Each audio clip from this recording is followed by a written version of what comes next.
Ayan, magandang araw po sa ating lahat mga idol at mga kababayan. Habang lumilipas po yung mga araw ay lalo tayong papalapit mga idol at mga bayan doon po sa barangay at sangguniang kabataan eleksyon.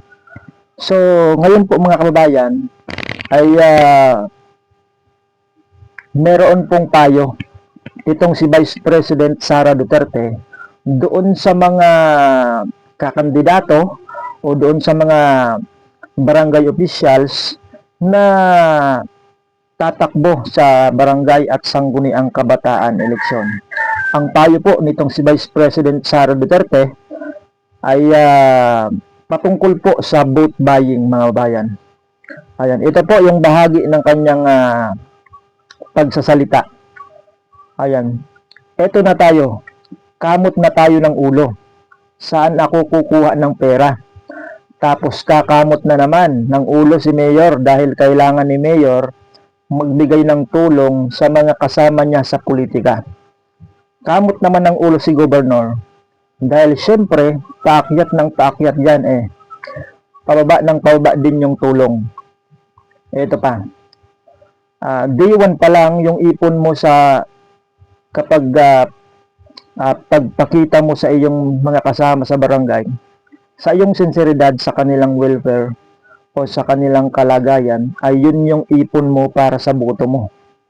Dahil kapag binili ninyo ng pera, yung boto ng isang tao, nagiging transactional na. Yun pong relasyon ninyo sa mga tao. Hindi na nagiging tunay yung relasyon ng barangay, kapitan, at ng kanyang mga nasasakupan. So yun po yung bahagi ng pananalita nitong Vice President Sara Duterte patungkol po doon sa mga kakandidato, mga tatakbo sa barangay at sangguniang kabataan eleksyon. Patungkol po ito doon sa vote buying. So mga kababayan, nangyayari pa ba yun ngayon? Ito hong vote buying o bilihan ng boto. Para lang manalo sa eleksyon, kailangan bumili ng boto. Sana ho mga bayan, sabi ni Vice President Sara Duterte, sana po ay hindi na po ganun. Sana ay wala nang bumili ng boto. Dahil kapag binili ninyo ng pera, yung boto ng isang tao, nagiging transactional di umano yung relasyon ng isang barangay captain o barangay kagawad doon sa kanyang mga nasasakupan. Ayan. So ilang araw na lamang po o ilang buwan na lamang po talagang sasapit na hindi na po mapipigilan, wala na pong dahilan para ipagpaliban pa, para ipuspon pa ang barangay at sangguniang kabataan eleksyon. Kaya siguro ngayon pa lamang po ay may mga naka-line up na, may mga naka-line up na mga kapartido nila kung sino-sino yung kanilang kakampihan. Ito bang si incumbent, barangay captain, yung kanilang sasamahan, o ito pong si aspirant barangay captain, yung kanilang sasamahan. So marami na po ang naglilibot. Ang iba ay ngumingiti, kumakaway na, nagpaparamdam na sa kanilang mga barangay na noong medyo malayo-layo pa yung barangay at sangguniang kabataan eleksyon ay hindi mo maaninag sa inyong barangay. Pero ngayon naglilibot na at ngumingiti na. Isa lamang po ang ibig sabihin niyan mga bayan, siya po ay tatakbo bilang barangay kagawad mo o barangay kapitan sa inyong barangay. Yan po yung patalandaan. Kapag kayong isang barangay captain, barangay kagawad ay nagpaparamdam, nagpapakita at namamasyal sa inyong barangay. Yan po yung mga patalandaan na siya ay tatakbo muli. So, sana ay maging matalino tayo mga bayan sa pagpili ng mga leader sa ating barangay. Sapagkat tandaan po ninyo, ayon po sa Republic Act 12232, 4 na taon na po, 4 na taon manunungkulan kada isang termino yan yung isang barangay captain at barangay kagawad. So, medyo malayo-layo. Medyo mahaba-haba yung kanilang panunungkulan. Kaya sana po ay pag-isipan nating mabuti at kilatisin nating mabuti yung mga leader na atin pong ihahalal sa atin pong barangay. Sapagkat kung tayo po ay magkakamali ng ating pipiliin na magiging leader sa ating barangay, medyo matagal-tagal tayong maghintay, 4 na taon bago po sila mapalitan. Tandaan po ninyo mga kabayan, 4 na taon bago muli isagawa yung halalang pambarangay. Sapagkat ayon po sa Republic Act 1223, ang magiging panunungkulan, termino ng isang barangay officials ay 4-year 3 terms, mga bayan. 4 na taon sa 3 termino. Yung laman ng kada isang termino ay 4 na taon. So, bali 12 years po manunungkulan sa parehong posisyon si kagawad at si kapitan, mga bayan. Kaya sana po ay maging matalino tayo sa pagpili ng mga leader na ating ihahalal sa atin pong barangay. So ngayon po ay panoorin po natin itong bahagi ng pahayag nitong si Vice President Sara Duterte na pinayuhan niya yung mga barangay officials, ladong-lalo na po yung mga kakandidato, mga tatakbo, mga aspirants dito po sa barangay at sangguniang kabataan eleksyon na gagawin nga po sa November 2, 2026. Ito po, panoorin po natin si Vice President Sara Duterte.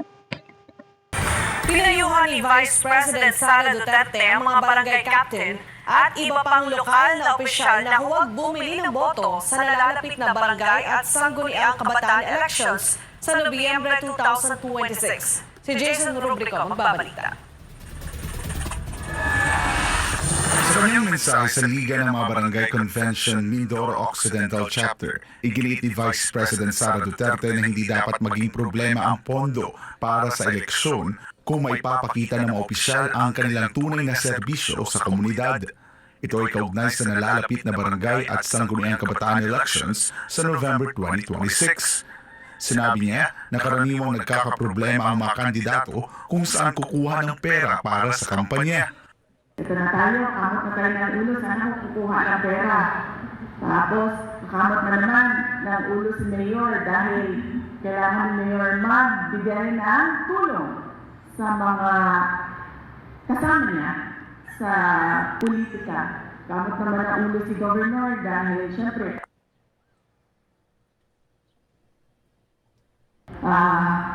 tulong. Dito binigyang diin ni VP Sara na sa buong karera niya sa politika ay hindi siya kailanman naglaan ng budget para pabili ng boto.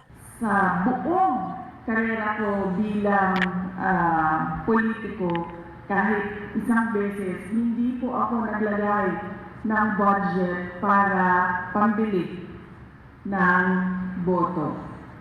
Dahil paniwala ko, at ito kasi yung sa akin.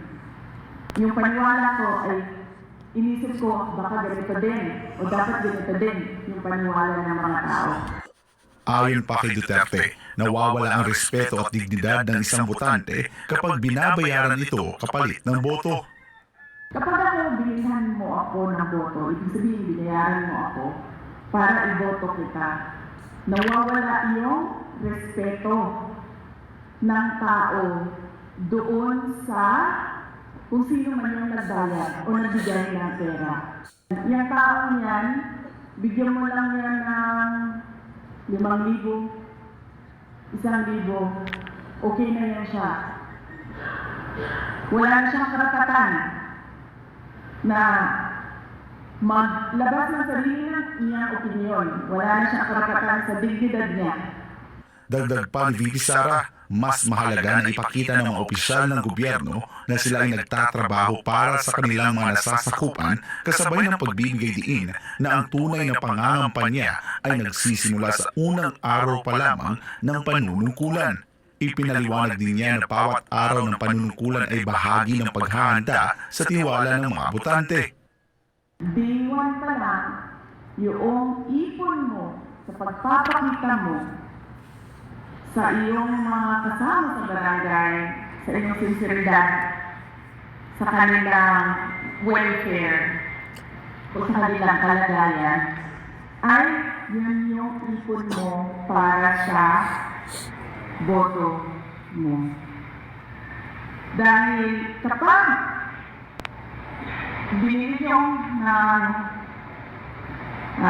pera yung boto ng isang tao, nagiging transactional na yung relasyon ninyo sa mga tao. Hindi na nagiging tunay yung relasyon ng barangay kapitan at ng kanyang mga nasasakupan. Sa huli, hinikayat ni VP Sara ang opisyal na magsilbing inspirasyon sa kanilang komunidad at maging patas sa bawat desisyon. Pagbibigay diin ng bise na ang lakas ng bayan ay nagsisimula sa barangay at ang lakas ng barangay ay nagsisimula sa liderato na may tapang at malasakit. So ayan mga bayan, napanood po ninyo yung pagpapayo nitong si Vice President Sara Duterte doon po sa mga kakandidato o lalahok po mga aspirants dito po sa November 2, 2026. So sana po ay wala hong bumili ng boto mga bayan sa darating po na barangay at sangguniang kabataan eleksyon. So hanggang dito muna yung ating update mga kababayan at good luck na lang po sa mga kakandidato sa BSKE 2026. Ayan, maraming salamat po sa inyong panonood at magandang araw po sa ating lahat.